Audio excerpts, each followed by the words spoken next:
জাতীয় বেতন কাঠামো বাস্তবায়নের জটিল এবং অত্যন্ত সংবেদনশীল প্রশ্নে দেশব্যাপী সরকারি কর্মকর্তা কর্মচারীদের মধ্যে যে গভীর উদ্বেগ, তীব্র হতাশা এবং ক্রমবর্ধমান অনিশ্চয়তার বিস্তৃত এবং উদ্বেগজনক পরিবেশ সৃষ্টি হয়েছে তা এখন একটি অত্যন্ত জটিল এবং গুরুতর সংকটপূর্ণ পর্যায়ে উপনীত হয়েছে এবং প্রতিটি অতিবাহিত দিনের সঙ্গে আরও প্রকট এবং তীব্র হয়ে উঠছে এবং পরিস্থিতি ক্রমশ উদ্বেগজনক এবং জটিল থেকে জটিলতর হয়ে পড়ছে এবং একটি সংকটময় এবং বিস্ফোরক অবস্থার দিকে দ্রুত ধাবিত হচ্ছে এবং প্রশাসনে একটি নীরব কিন্তু তীব্র অসন্তোষ এবং ক্ষোভ বিরাজ করছে যা যে কোনো সময় প্রকাশ্যে আসতে পারে এবং প্রশাসনিক কর্মকাণ্ডে নেতিবাচক প্রভাব ফেলতে পারে এবং জনসেবা ব্যাহত হতে পারে।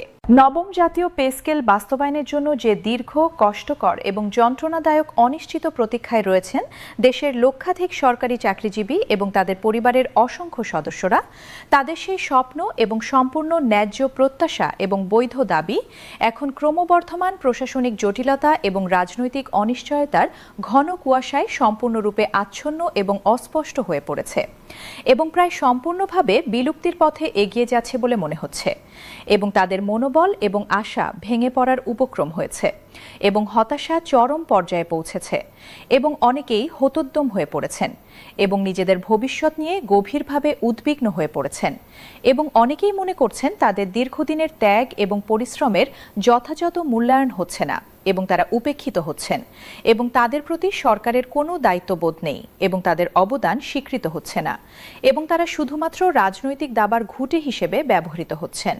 সাম্প্রতিক সপ্তাহ এবং মাসগুলোতে ঘটে যাওয়া বিভিন্ন উল্লেখযোগ্য এবং গুরুত্বপূর্ণ ঘটনা, সরকারি মহল এবং নীতি নির্ধারণী পর্যায় থেকে আসা বিভিন্ন নেতিবাচক ইঙ্গিত এবং সংকেত এবং বিশেষভাবে অর্থ মন্ত্রণালয়ে শীর্ষস্থানীয় কর্মকর্তাদের প্রকাশ্য এবং বারংবার এবং ধারাবাহিকভাবে পুনরাবৃত্ত করা বক্তব্য সূক্ষ্মভাবে বিশ্লেষণ এবং গভীরভাবে পর্যালোচনা করলে এবং সামগ্রিক পরিস্থিতি সামগ্রিকভাবে এবং বাস্তবসম্মতভাবে মূল্যায়ন করলে এটি অত্যন্ত স্পষ্ট এবং নিঃসন্দেহভাবে প্রতীয়মান হয় যে বর্তমান অন্তর্বর্তীকালীন সরকারের অবশিষ্ট এবং অত্যন্ত সীমিত সময়ের মধ্যে এই অত্যন্ত গুরুত্বপূর্ণ এবং দীর্ঘ প্রতীক্ষিত বেতন কাঠামো কার্যকর হওয়ার সম্ভাবনা প্রতিটি অতিবাহিত দিন এবং সপ্তাহের সঙ্গে সঙ্গে ক্রমাগত এবং দ্রুত গতিতে ক্ষীণ থেকে ক্ষীণতর এবং প্রায় শূন্যের দিকে ধাবিত হয়ে আসছে এবং এখন তা প্রায় সম্পূর্ণভাবে বিলুপ্ত হওয়ার পর্যায়ে পৌঁছেছে বলে প্রশাসনিক বিশেষজ্ঞরা এবং রাজনৈতিক বিশ্লেষকরা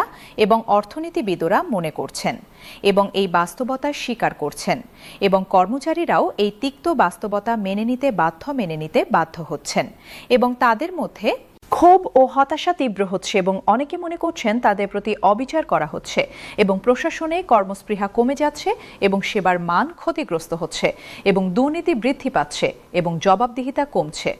পে স্কেল নিয়ে অনিশ্চয়তার কারণে কর্মচারীদের মধ্যে যে ক্ষোভ সৃষ্টি হয়েছে তা শুধুমাত্র আর্থিক বিষয়ে সীমাবদ্ধ নয়, এটি তাদের আত্মসম্মান এবং মর্যাদার প্রশ্ন।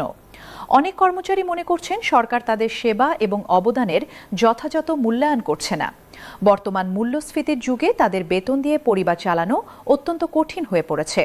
অনেকেই ঋণের বোঝায় জর্জরিত এবং সন্তানদের শিক্ষা ও চিকিৎসা খরচ মেটাতে হিমশিম খাচ্ছেন।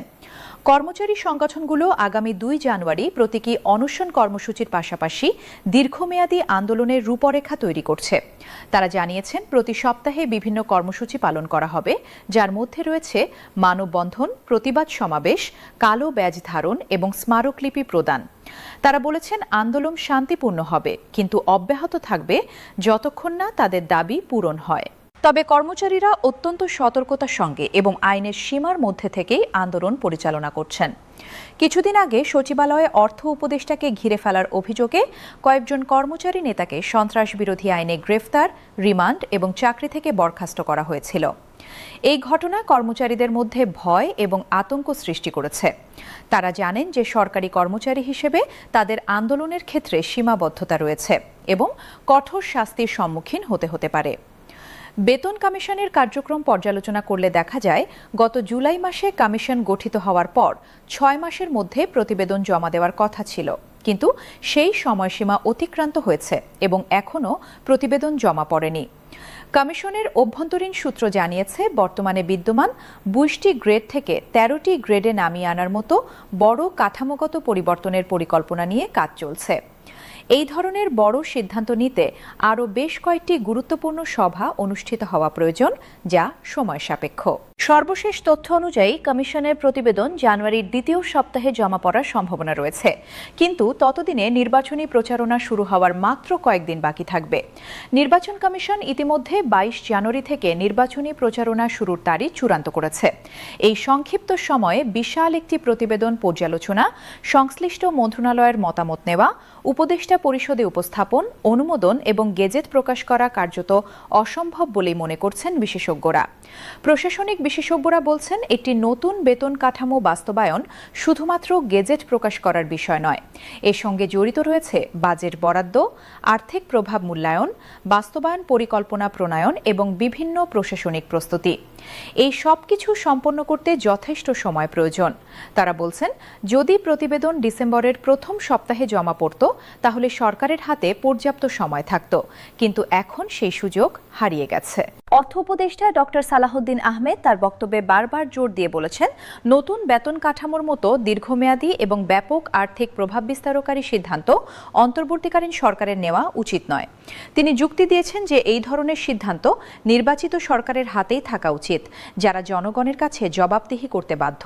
তার এই অবস্থান অত্যন্ত দৃঢ় এবং এতে কোনো পরিবর্তনের লক্ষণ দেখা যাচ্ছে না।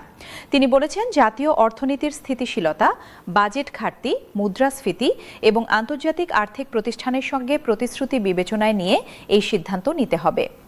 রাজনৈতিক বিশ্লেষকরা বলছেন, নির্বাচনের পর যে সরকার ক্ষমতায় আসবে তাদের সামনে কর্মচারীদের এই দাবি একটি বড় চ্যালেঞ্জ হিসেবে থাকবে।